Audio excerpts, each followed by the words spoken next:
Hello, my name is Chris, and today I'd like to talk to you about self-esteem and about being kind and being loving towards ourselves, particularly as it pertains to addiction, to mental health, to quitting smoking, and all the things that I normally talk about on my YouTube channel.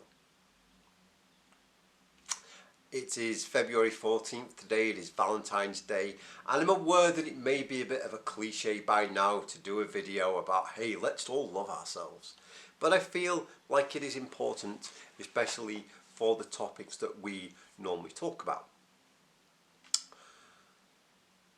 I often say one of the most important things for me is when people say, treat others how you would want to be treated.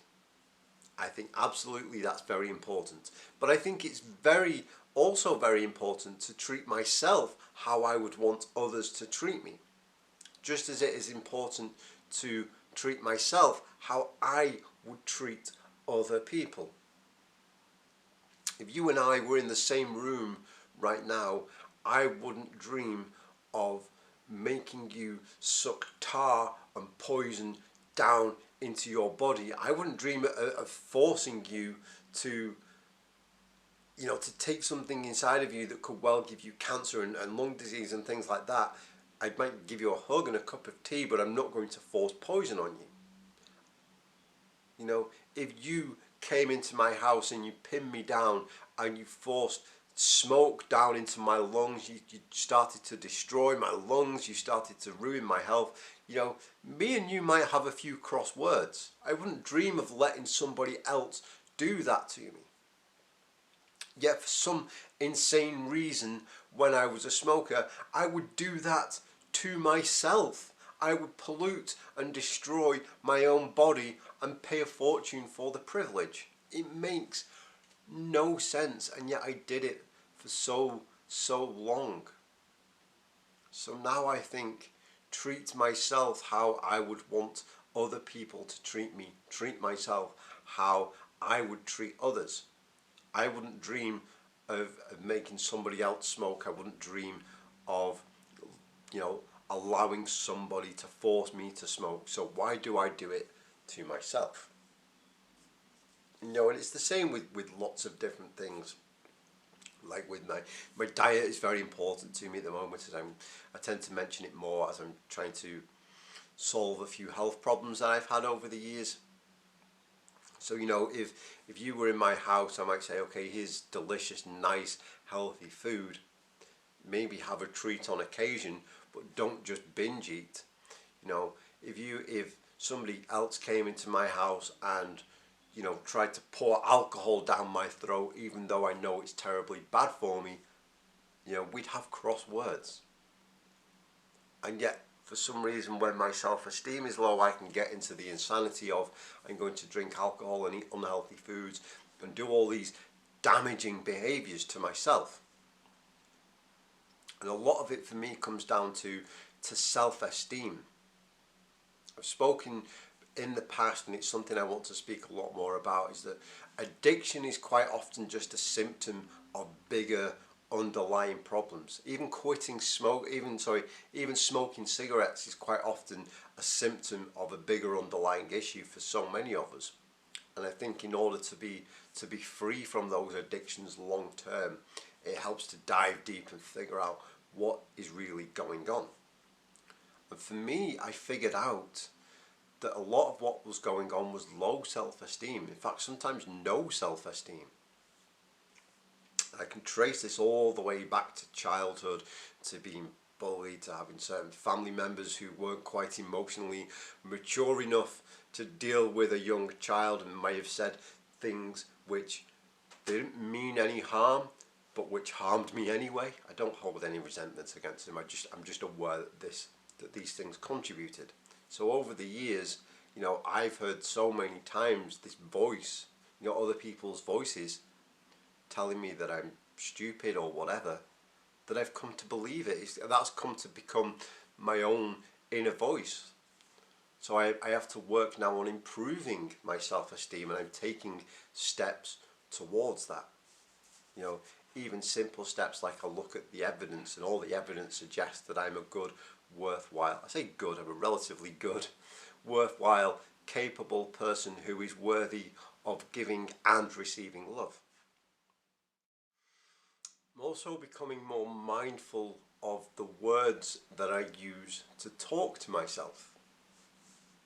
Again, it comes back to, treat myself how I would want other people to treat me. If you were sat next to me right now and you kept going, Chris, you're stupid, you're crap, everybody hates your YouTube videos and they're just being kind, everybody thinks you're horrible, we'd have words that'd be kind of like, excuse me, you're kind of hurting my feelings at the minute, can you maybe stop doing that? And yet, because that voice comes from inside me somewhere, I feel like I have to believe it. And I don't. I'm not obligated to believe every thought that I have. I'm certainly not obligated to act on every thought that I have, but I'm not even obligated to believe them. So sometimes, excuse me, sometimes if that voice of low self-esteem creeps in and starts saying, Chris, you're worthless. Chris, this is a terrible video. You might as well turn it off right now. Chris, you're stupid. Chris, all of that stuff. Then I can say, hang on a minute, none of this is true. I did this just a while ago. I made the video last week about depression, and when I turned it off, I was like, oh my God, that was the worst thing I've ever done. Then because I'm becoming mindful, I catch myself saying this to myself and saying, no, it actually wasn't. I'm not saying it's the greatest video anybody ever put on YouTube, but I sat down and I did my absolute best with that video, and that's all I can do. So I'm learning to just change the language and learning to change the way that I talk to myself. It's an ongoing process, but I'm getting there slowly but surely. And of course, self-esteem isn't the only thing that sort of contributed to my addictions, to my smoking, to my depression and all this, but it is a big part of it. And when I start to dive deeper and I go, well, okay, there's this self-esteem thing going on, but once I start treating myself how I would treat other people, and start treating myself how I would want other people to treat me, then I find myself in a better place to look even deeper and see what else is going on.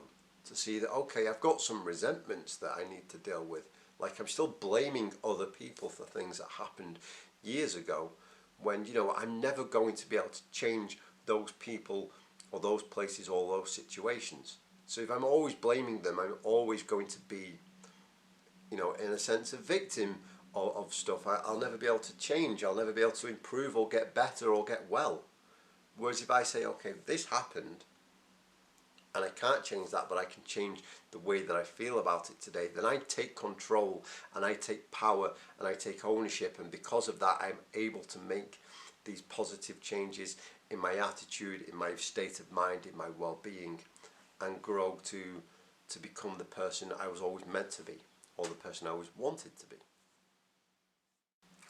Again, I'm not saying that the reason everybody smokes is because they have low self-esteem. For you, it might be something completely different.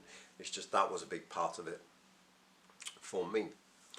And, extends into other areas as well. When I talk about, being kind and being loving towards myself, means listening to what I need. If my body is completely drained, then maybe, I need to look at my diet, or I just need to take a nap, or I need to go outside, and listening and doing what is the best for me. Being loving and kind towards myself doesn't always mean going on holiday or having a spa or eating a giant pizza or anything like that. It means about listening to what will help me to feel, the best that I can feel, and to put the most good into the world. And and if you were here with me now, and you said, Chris, I'm tired and I don't feel good, then I'd be like, okay, let me try and make you a healthy meal, let me get you a blanket so you can take a nap. I wouldn't say, well, push through it and just get all your work done anyway. But I tend to do that to myself. Again, I'm treating myself differently than how I would treat you, so I need to stop take a step back and readjust things.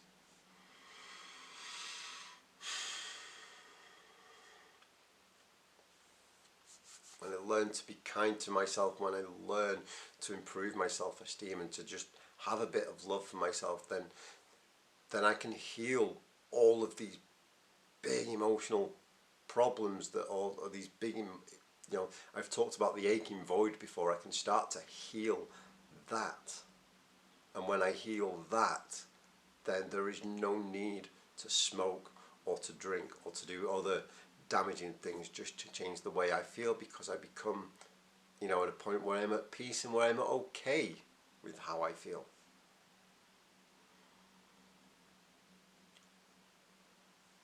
Hope this video has been helpful to you today. It's just a very quick off-the-cuff thing just to wish you a very happy Valentine's Day, and just to remind you to please be kind to yourself, and please show yourself a little bit of love along your journey.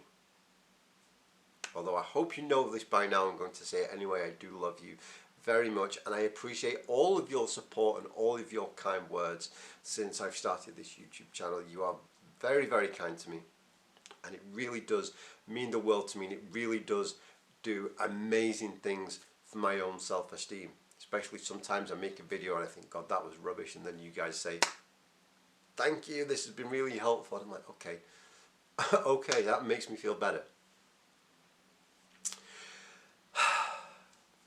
For more weekly videos like this one, if you haven't already subscribed, please do so. If you are struggling with your quit smoking journey, please come and join us in the private Finding Freedom Facebook group, where there is a wonderful community of people who are so loving and so kind, all getting through this process together. For ways to support this channel, you can go to chrisscoyles.com/support. And having said all that, all that's left for me to do is wish you a happy Valentine's Day, send you all my love, and I will see you next week.